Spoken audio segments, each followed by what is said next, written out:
যাদেরকে বাঙ্গু সুশীল বলি সেই গ্রুপের একজন প্রতিনিধি কইতে পারেন। সে কি কইছে সেটা আগে শুনে আসি। আমি ওই পিনাকিদাকেই আবার বলবো, ওনার উদ্দেশ্যেই বলবো, আমরা কেউই পারফেক্ট না। উই আর ভেরি মাচ একই মানুষ, ন্যায় বিচারের পক্ষে আজকে দাঁড়াই, একই মানুষ আর এক সিজনে চুপ থাকি, একই মানুষ সকালে ভালো, একই মানুষ বিকালে খারাপ। আমরা কেউই পারফেক্ট না।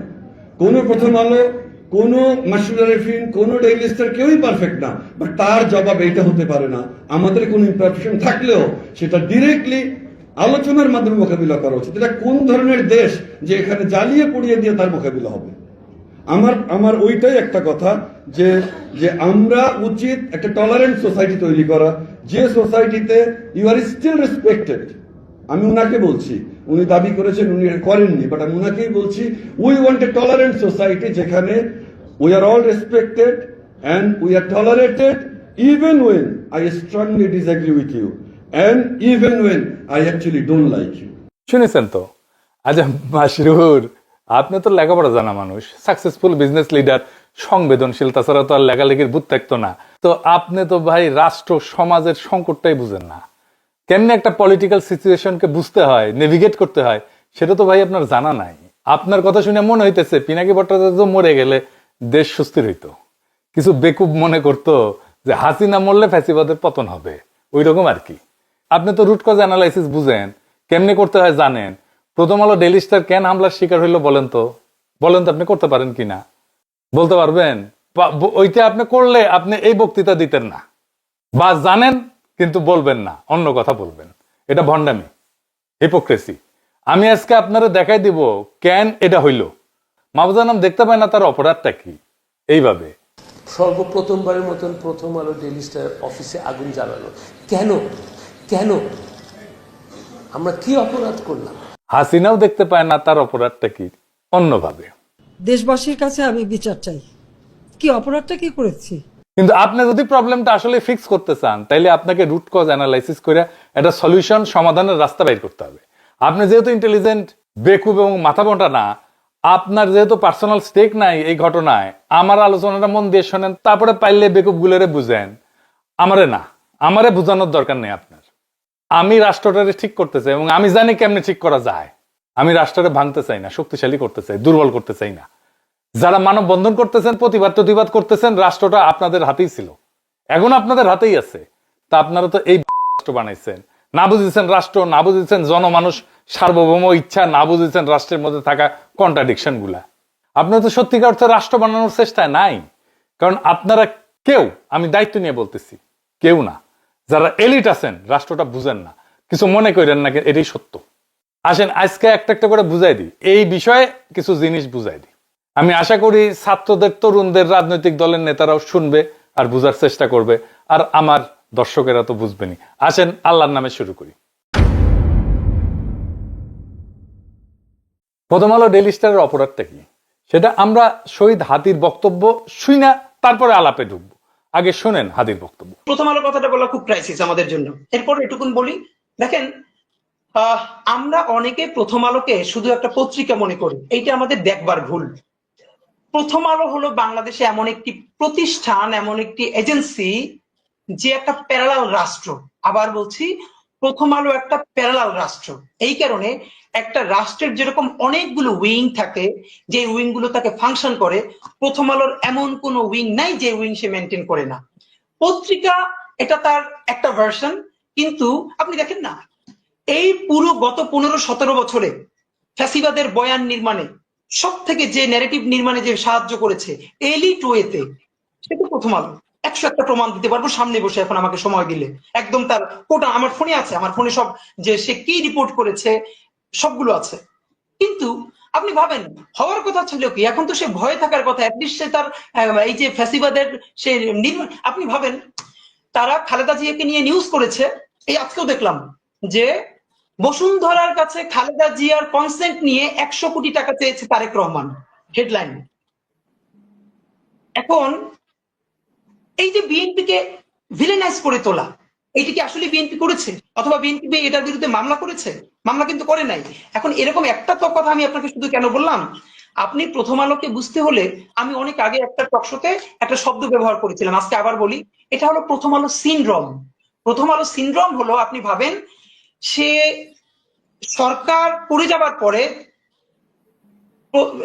গত 2 বছর আগে সম্ভবত আর 21-এ বা 22-এ প্রথম আলো তার প্রথম পেজে শেখ হাসিনার জন্মদিন উপলক্ষে, যদিও ওটা স্পন্সার ছিল, সম্ভবত বিজ্ঞাপন ছিল, তার জন্মদিনের শুভেচ্ছা চেপেছে 1 পৃষ্ঠা জুড়ে। এইটা কি কোনোদিন আপনি বুঝাতে পারবেন? এটা যদি খালেদা জিয়ার হইতো তো এটা সে ছাপতো? এটা তার একটা ব্যাখ্যা দাঁড় করায়, এটা নিয়ে আমরা কথা বলবো না। দেখেন, সে কি ছাপবে কি ছাপবে না, সে কাকে ভালো বলবে কাকে ভালো বলবে বলবে না, এইটা নিয়ে আমাদের কোনো কথা থাকতে পারে না, কারণ প্রত্যেকটা মিডিয়া এজেন্সি নিজস্ব ন্যারেটিভ থাকে এবং তার স্বাধীনতা আছে। কিন্তু তার যেটা স্বাধীনতা নাই, একজন নিরপরাধী মানুষকে জঙ্গি বলে তার জীবনকে শেষ করে দেয়ার। তার স্বাধীনতা নাই যে অপরাধ করে নাই সেই অপরাধ হিসেবে তাকে ন্যারেটিভ নির্মাণ করে তাকে অপরাধী হিসেবে জীবন ধ্বংস করে দেয়ার। প্রথম আলো কোন নিউজ কাভার করবে কোন নিউজ কাভার করবে না, এটা নিয়ে আমার কোনো কথা বলার থাকতে পারে না, কারণ এটা তার প্রাইভেট পলিসি, যে তার পলিসি নিজের মতো নির্মাণ করবে। কিন্তু আমার কথা হলো, যে জঙ্গিবাদে সংশ্লিষ্ট ছিল না, আপনি তাকে জঙ্গি বলে বলে বলে বলে বলে বলে একটা ঘটনা আজকে বলি, এখানে আমি শেষ করি শুধু একটা। আমাকে গতকালকে শাপলা চত্বরে শহীদ হয়েছেন বুয়েটের শিক্ষার্থী রিহান, তাকে নিয়ে পরশু বুয়েটের সিএসসি ডিপার্টমেন্টে শোক সভা এবং দোয়া মাহফিল হয়েছে, সেখানে আমি ছিলাম। তার বোন এখন নর্থ সাউথের টিচার। আমাকে তার বোন গতকাল রাতে 2টো লিঙ্ক পাঠিয়েছেন প্রথম আলো। সেটা হলো 2013-তে শাপলা চত্বরে যে শহীদ রেহান মারা গেলেন, মানে শহীদ হলেন, তাকে হত্যা করা হলো, সেই সময় প্রথম আলো কি নিউজ করেছে সেই লিঙ্কটা। আর গতকালকে তার মা এবং তার বোন ইন্টারন্যাশনাল যে নতুন ট্রাইব্যুনাল গঠিত হয়েছে এই করার জন্য, সেখানে তারা নালিশ নিয়ে গেছে এইটার বিচারের জন্য, সেইটাও তারা নিউজ করেছে। দেখেন, রেহানের মা বলছে বক্তব্যে, যেটা সকল টিভিতে এসেছে, আমাদের কাছেও আছে, রেহানের মা বলছে, আমার ছেলে 5 তারিখের আগে যে আন্দোলন হয়েছে হেফাজতের, সেইটার প্রতি সংহতি জানাতে গিয়ে সে আগেও গিয়েছে, তাকে রামদা দিয়ে কোপ দেওয়া হয়েছে, সেই জখম হাত নিয়ে সে বুয়েটে এসেছে, তার বন্ধুরা বলেছে। 5 তারিখ এই জনতার আন্দোলনে অংশগ্রহণ করতে গিয়ে তারপরে সে আবার হত্যাকাণ্ডের শিকার হয়েছে। একবারও সে বলে নাই যে আমার ছেলে এই আন্দোলন দেখতে গিয়েছিল, সে অ্যাডভেঞ্চারাস ছিল, সে মারামারি দেখতে গিয়েছিল, তারপরে মারা গিয়েছিল। সে বলেছে আমার ছেলে এই আন্দোলনের প্রথম থেকে ছিল, তারপরে সে আবার আন্দোলনে গেছে এবং সে শহীদ হয়েছে। 2013 তারিখের 6 মে প্রথম আলো নিউজ করেছে, যেহেতু এটা বুয়েটের ব্যাপার, এটা যদি লেখে বুয়েটের কেউ আন্দোলনে শরিক হয় তাহলে খুবই এলিটপনা নষ্ট হয়ে যায়, সুশীলপনা শাহবাগীপনা। প্রথম আলো নিউজ করেছে তার মা নাকি বলেছে যে আমার ছেলে খুবই অ্যাডভেঞ্চার প্রিয়, তাই সে সেখানে দেখতে গেছে যে ওখানে মারামারিটা কি হচ্ছে, এরপরে সে গুলি লেগে নিহত হয়েছে। অথচ রেহানের মা সেদিনও বলেছে আমার ছেলে অ্যাডভেঞ্চার প্রিয়, কিন্তু আমার ছেলে সেটা দেখতে চায় না, আমার ছেলে সে আন্দোলনে গেছে এবং সে শহীদ হয়েছে। আপনি ভাবেন তাহলে সেই নেগেটিভ তার মায়ের বক্তব্য যে সে মিথ্যা প্রোট করেছে, সে কি সরি বলেছে, সে কি ক্ষমা চেয়েছে? শুনলেন তো, এই কম বয়সী ছেলেটা কি ক্ল্যারিটি নিয়ে, কি পরিচ্ছন্নতা নিয়ে, কি স্বচ্ছতা নিয়ে কথাগুলো বলতেছিল। আমি জানি বক্তব্যের পরেও আপনারা সুশীলেরা আপনারা এটা বুঝবেন না যে প্রথম আলোর অপরাধটা কি। আরো খুলে বলি, ভালোই হয়েছে সবাই আমার পাঠক দর্শকেরা ছাত্ররা এইটা খুঁটিনাটি বুঝতে পারবে, তাতে এই এলিটদের ভণ্ডামিটাও পাশাপাশি বুঝে যাবে। একটা কার্যকর রাষ্ট্র, একটা সমাজ গড়তে প্রথমে কোন জিনিসটা লাগবে বলেন তো? একটা জিনিস লাগবেই, ওইটা ছাড়া আপনি সমাজ বা রাষ্ট্র গড়তে পারবেন না, গড়লেও টিকাইতে পারবেন না, পারবেনই না। আপনি যত মানব বন্ধন করেন, যত দমন পীড়ন করেন, যত সুশীল কথা বলেন, যত দার্শনিক কথা বলেন, যত লেখাপড়া করেন, যত সমৃদ্ধি আনেন, আপনি রাষ্ট্র করতে পারবেন না। সেটা কি কি না থাকলে রাষ্ট্র করা যাবে না? সেটা হইতেছে ইনসাফ। ইনসাফ, ন্যায়ের ধারণা। সমাজ বা রাষ্ট্র যদি ইনসাফ কায়েম করতে না পারে, সে সমাজ টিকে না, সে রাষ্ট্র টিকে না। তাহলে ইনসাফ কায়েম হয় কিভাবে সমাজে বা রাষ্ট্রে? প্রথমত হইতেছে যে সমস্ত ইনস্টিটিউশন আছে, যেমন আদালত, আইন, রাষ্ট্র, সংসদ। এখন বলেন আপনি এই আদালতে, বাংলাদেশের আদালতে আপনি জাস্টিস পান, ন্যায় বিচার পান? পাইলে তো খালেদা জিয়াকে জেলে যেতে হয় না, তাই না? এই আদালত, আইন, রাষ্ট্রের ইনস্টিটিউট পৃথিবীর কোন দেশেই ইনসাফ কায়েম করতে পারে না। কেন পারে না জানেন?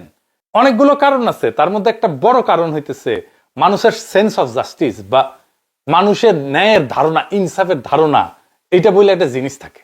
এই যে পিপলের জাজমেন্ট আর লিগাল জাজমেন্ট, এই সিস্টেম, এই দুইটা অনেক সময় দুই প্রান্তে থাকে। আমি একটা উদাহরণ দিয়ে বুঝাই। আমাদের যৌবনকালে একটা বিটিভিতে খুব জনপ্রিয় সিরিয়াল ছিল, কোথাও কেউ নেই।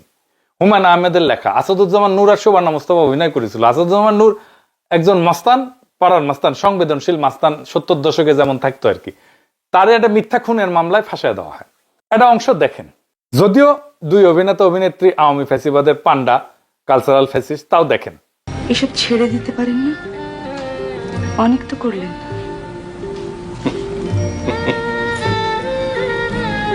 হাসছেন কেন? ছেড়ে দিতে ইচ্ছা করে, মাঝে মধ্যে খুব ভদ্রলোক হইতে ইচ্ছা করে, খুব আফসোস হয়। মনে হয় ভদ্রলোক হইতে পারলে তুমি হয়তো আমার সঙ্গে কঠিন ব্যবহার করতে না, তাহলে হয়তো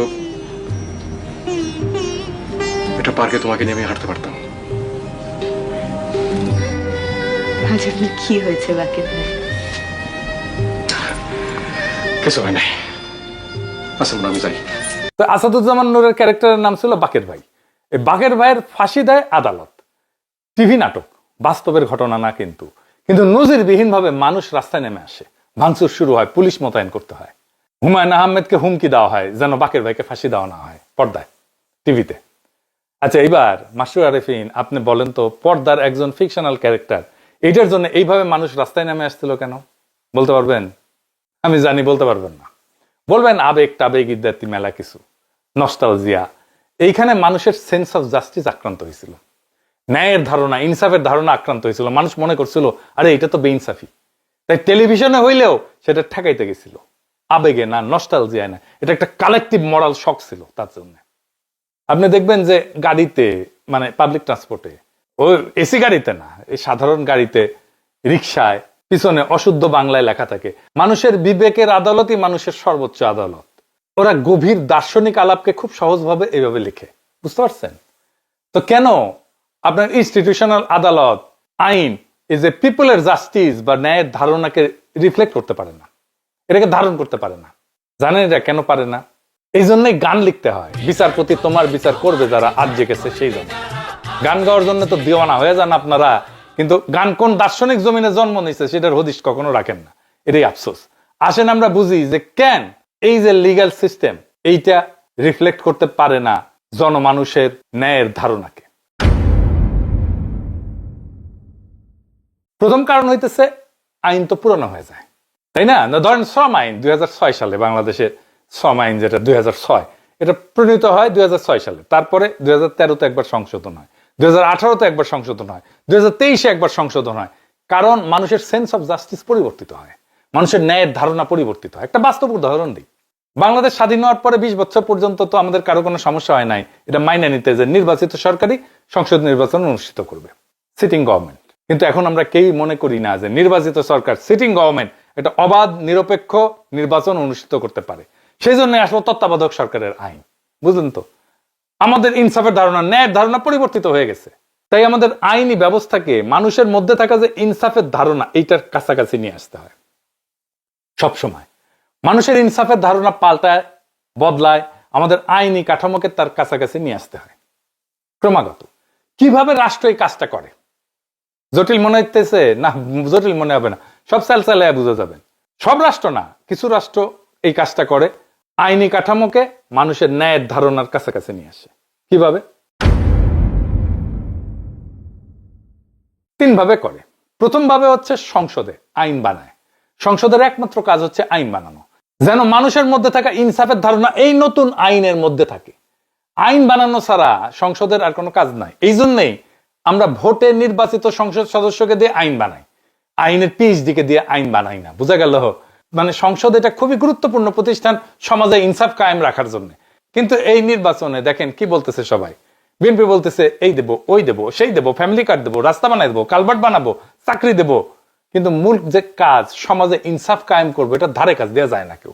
এই যে আমরা ভোট দিতে পারি নাই হাসিনার আমলে, সেই জন্য আমাদের সমাজের ভেতরে যে ইনসাফের ধারণা, সেইটার কোনো ইনস্টিটিউটের ভেতরে আর হাজির নাই।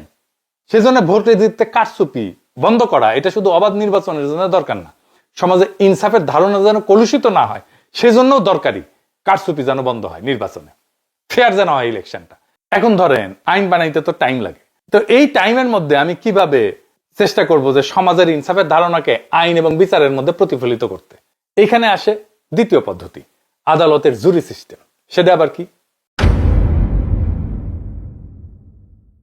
আদালতের জুরি সিস্টেম মানে হইলো বিচারের সময় শুধু একজন জাজ বিচার করবে না বা একটা প্যানেল অফ জাজ বিচার করবে না, সাধারণ মানুষের মধ্যে থেকে, জনতার মধ্যে থেকে বাছাই করা কয়েকজন নাগরিকও এই মামলার প্রমাণ শুনে সিদ্ধান্তে অংশ নেবে। এতে আদালতের রায় কেবল বইয়ের লিখিত আইন পুরানো নিয়ম অনুযায়ী হবে না, বর্তমান সমাজের ন্যায়বোধ, মানুষ কাকে ন্যায্য মনে করে সেটার প্রতিফলন ঘটবে। সেজন্যই জুরি। জুরি আসলে আদালতের ভেতরে জনগণের কণ্ঠ। বাংলাদেশে এই ব্যবস্থা নাই, কারণ এইখানে বিচার ঐতিহাসিকভাবে আমলাতান্ত্রিক ঔপনিবেশিক কাঠামোর উপরে দাঁড়ানো। এইখানে জজ বিশেষজ্ঞ সেই সব জানে, জনগণ জানে না। এর ফলে অনেক সময় আদালতের রায় আইনসম্মত হইলেও মানুষ নৈতিকভাবে তার ন্যায্য মনে করে না। তখন জনগণের সেন্স অফ জাস্টিস আদালতের ভেতরে জায়গা না পেয়ে বাইরের রাস্তায়, আন্দোলনে, ক্ষোভে, সহিংসতায় বেড়ায় আসে। আদালতে জুরি না থাকায় মানুষের যে বিচারবোধ, ন্যায়বোধ, সেটা আদালতের দরজার বাইরে পড়ে থাকে। আর সেই দরজার বাইরে জমে থাকা ক্ষোভই সমাজে অস্থিরতা তৈরি করে। জুরি মানে জনগণকে বিচার ব্যবস্থার ভেতরে ঢুকতে দেওয়া, আর সেটা মানে রাষ্ট্রের উপরে জনগণের একটা নৈতিক নিয়ন্ত্রণ প্রতিষ্ঠা করা। তো এটা তো নাই বাংলাদেশে জুরি সিস্টেম। তাইলে হাসিনা আমলে কোন জিনিসটা এই দায়িত্বটা পালন করতে পারতো, যে ইনসাফের ধারণা আমাদের ইনস্টিটিউশনের মধ্যে নিয়ে আসা, আমাদের জাস্টিস সিস্টেমের মধ্যে নিয়ে আসা? কোনটা?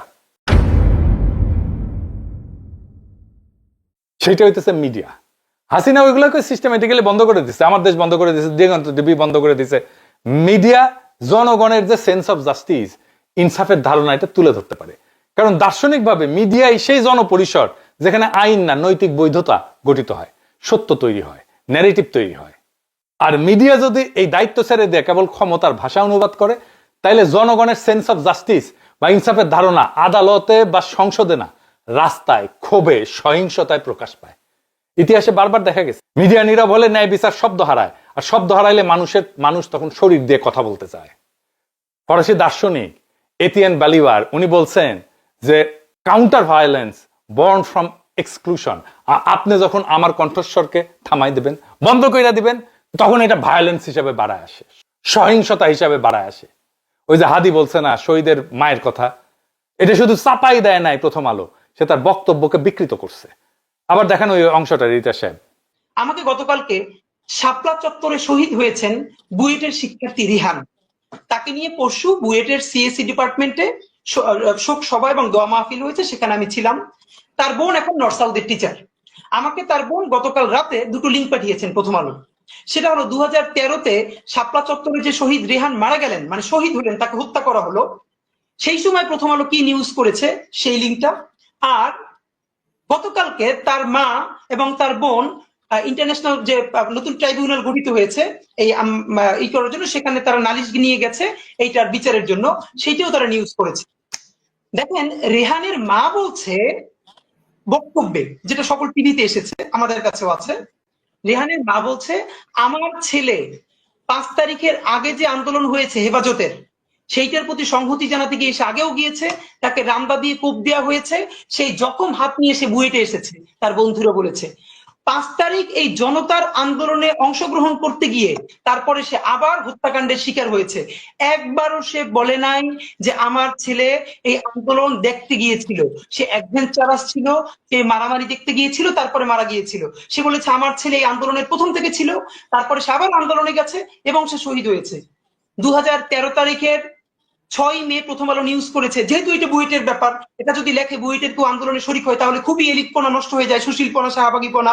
প্রথম আলো নিউজ করেছে তার মা নাকি বলেছে যে আমার ছেলে খুবই অ্যাডভেঞ্চার প্রিয়, তাই সে সেখানে দেখতে গেছে যে ওখানে মারামারিটা কি হচ্ছে, এরপরে সে গুলি লেগে নিহত হয়েছে। অথচ রেহানের মা সেদিনও বলেছে আমার ছেলে অ্যাডভেঞ্চার প্রিয়, কিন্তু আমার ছেলে সেটা দেখতে চায় না, আমার ছেলে সে আন্দোলনে গেছে এবং সে শহীদ হয়েছে। আপনি ভাবেন তাহলে সেই নেগেটিভ তার মায়ের বক্তব্য যে সে মিথ্যা করেছে, সে কি সরি বলেছে, সে কি ক্ষমা চেয়েছে? শুধু কি তাই, আমরা হাদির কাছ থেকে শুনি যারা হাসিনার ফ্যাসিবাদের বৈধতা তৈরি করছিল তাদের প্রথম আলো কিভাবে রক্ষা করতে আসছিল। দেখেন, ইসলামী ব্যাংক দখলের ন্যারেটিভ কে নির্মাণ করেছে জঙ্গি ব্যাংকিং বলে, যে জঙ্গি অর্থায়ন হয় ইসলামী ব্যাংক থেকে। তা আওয়ামী লীগ তো তারপর গত আরো 10 বছর ক্ষমতায় ছিল, তারপরও এর মধ্যে ইসলামী ব্যাংক কয় জায়গায় জঙ্গি অর্থায়ন করছে তার তো প্রমাণ নিশ্চয়ই তার কাছে থাকার কথা। যেহেতু নাই, তাইলে আপনি আবুল বারাকাতের কোনো বিচার করছেন যে সে এই যে যুগলবন্দি কলাম লেখা লেখা ইসলামী ব্যাংকে ধ্বংস করতে দিল?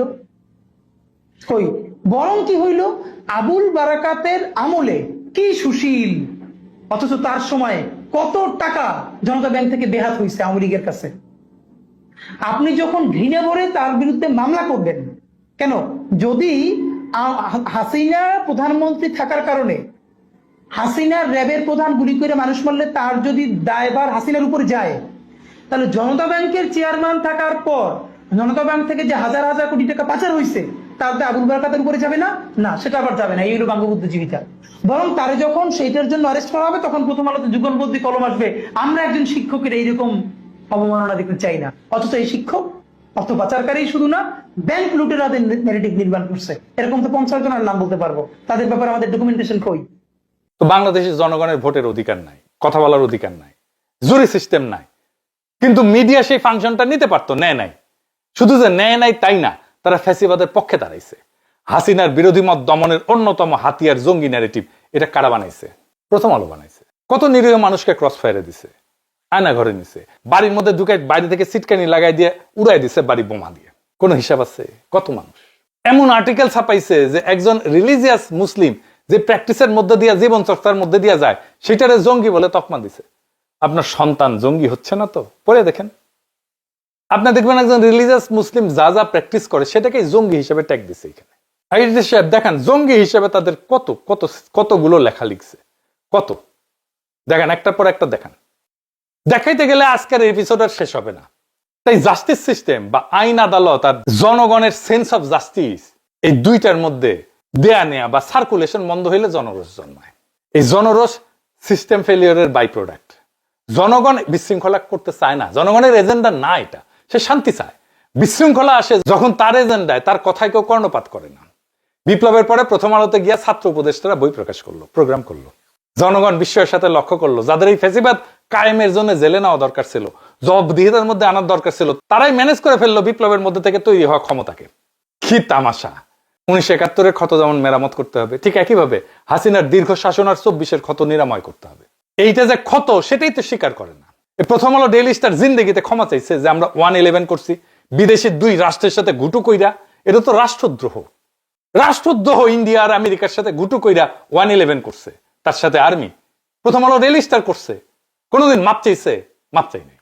কোনোদিন বলছে যে আমরা হাসিনা শাসনের বৈধতা উৎপাদন করছি? প্রফেসর ইউনূস মিডিয়া সংস্কারের কমিশনের প্রধান যারা বানাইলেন, সেই প্রথম আলোর সাথে সংশ্লিষ্ট। আপনারা মাইরা পিটায় ঠান্ডা করে দিতে পারবেন হয়তো, সাময়িক। এই ক্ষোভ ছাইচাপা আগুনের মতো থাকবে। এখন আমরা কইতে পারেন সলিউশন কি? আমি সলিউশন কইয়া দেব না, প্রচুর সলিউশন কইছি, কেউ কানে নেয় না কথা। আমার সলিউশন আপনি নিবেনও না। নিজেকে আগে প্রশ্ন করেন, প্রশ্ন করে দেখেন আপনি আসলে এই অবস্থার অবসান চান কিনা। অবসান চাইলে আগের কোন সিস্টেম এটা সলভ করতে পারবেন না। আপনারা অনেক কিছু করতে পারবেন, কিন্তু এটা ভুলেন না আন্তর্জাতিক মিডিয়া আপনাদের প্রো ইন্ডিয়া বলে। এইটা সাহেব দেখায় দেন কোথায় প্রো ইন্ডিয়া লিখেছে। আমি এটা বুঝি না কেন প্রথম আলো ডেইলি স্টারের মালিক পক্ষ মাহফুজা নাম আর মতিউর রহমানের কর্তৃত্বের উপরে, তাদের উইজডমের উপরে ভরসা করতেছে। এই জন্যই পাবলিক ওয়াচ লাগে। এটা যদি শেয়ার মার্কেটে শেয়ার টেয়ার থাকলো না, শেয়ার হোল্ডাররা ক্যাক করে ধরলো না। কেন তারা একটা কনস্ট্রাকটিভ এনগেজমেন্টের দিকে যাচ্ছে না? তারা মনে করতেছে বিএনপি কে তো ম্যানেজ করেই ফেলেছি, সব ঠিক করে ফেলবো। জি না, দুনিয়া বদলায় গেছে, ক্ষমতার এখন প্রচুর কেন্দ্র। বিএনপি বাংলাদেশের ন্যারেটিভ নিয়ন্ত্রণ করে না। এটা যতদিন আপনারা ঝুলাই রাখবেন, ততদিন আপনাদের সমস্যার সমাধান জটিল থেকে জটিলতর হবে। বাংলাদেশের সমস্যা বিশৃঙ্খলা না, বাংলাদেশের সমস্যা জনতা না, বাংলাদেশের সমস্যা অপরাজনীতিও না। বাংলাদেশের সমস্যা হলো রাষ্ট্র এবং জনগণের ন্যায়বোধের মধ্যে সার্কুলেশন বন্ধ হয়ে যাওয়া। যে রাষ্ট্র জনগণের ইনসাফের ধারণাকে আইনে ঢুকতে দেয় না, আদালতে শুনতে দেয় না, ভোটে আপডেট হইতে দেয় না, আর মিডিয়ায় উচ্চারিত হইতে দেয় না, সেই রাষ্ট্র একদিন আবিষ্কার করে মানুষ আইন দিয়া কথা বলে না, মানুষ তখন শরীর দিয়া কথা বলে। এই জন্যেই রাস্তায় আগুন লাগে, এই জন্যেই জনরোষ জন্মায়, এই জন্যেই সুশীল ভদ্র বিশ্লেষণ, পুতু পুতু কথা, এগুলো কোনোটাই কাজে লাগে না। কারণ জনগণের জন্য তো জনরোষ কোনো এজেন্ডা না, এটা সিস্টেম ফেলিয়ারের বাই প্রোডাক্ট। আপনারা যারা মনে করেন কিছু মানুষকে চুপ করাইলে, কিছু মানুষকে মেরে ফেললে হাদির মতো, কিছু নেতা সরাই দিলে, কিছু ক্ষমতার সাথে সিস্টেম করে ঘুটু করে আসলে রাষ্ট্র সুস্থ হবে, সুস্থির হবে, আপনারা ভুল জায়গায় চিকিৎসা করতেছেন। রোগটা তো ব্যক্তির না, রোগটা মতেরও না, রোগটা দলেরও না, রোগটা হলো রাষ্ট্র জনগণের বিচারবোধকে, ন্যায়বোধকে রাষ্ট্রের ভিতরে ঢুকতে দেয় না। আর যে রাষ্ট্রে ইনসাফ কায়েম করতে পারে না, সে রাষ্ট্র যত উন্নয়ন করুক, যত সমৃদ্ধি করুক, যত মানব বন্ধন করুক, যত সুশীলতা দেখাক, সেটা টিকবে না। যত শক্তি দেখাক, টিকবে না। এটা হুমকি না, এটা ভবিষ্যৎবাণীও না, এটা ইতিহাসের নিয়ম। এখন প্রশ্ন একটাই, আপনারা কি সত্যি এই অবস্থার অবসান চান, নাকি শুধু আগুন নিবায় দমন পীড়ন কইরা, কিছু গ্রেপ্তার টেপ্তার কইরা, ভয় টয় দেখায়া আগুনের আসল কারণটা আগলায় রাখতে চান? যদি মনে করেন যে এটার চূড়ান্ত ফয়সালা করতে হবে, তাহলে ইনসাফকে প্রতিষ্ঠা করতে হবে, সবকিছু ঠিক হয়ে যাবে। লিখে রাখতে পারেন, সেই ইনসাফ প্রতিষ্ঠার লড়াইয়ে বাংলাদেশ আছে, সেইটার সাথে সামিল হন, সব ঠিক হয়ে যাবে ইনশাল্লাহ। ইনকিলাব জিন্দাবাদ।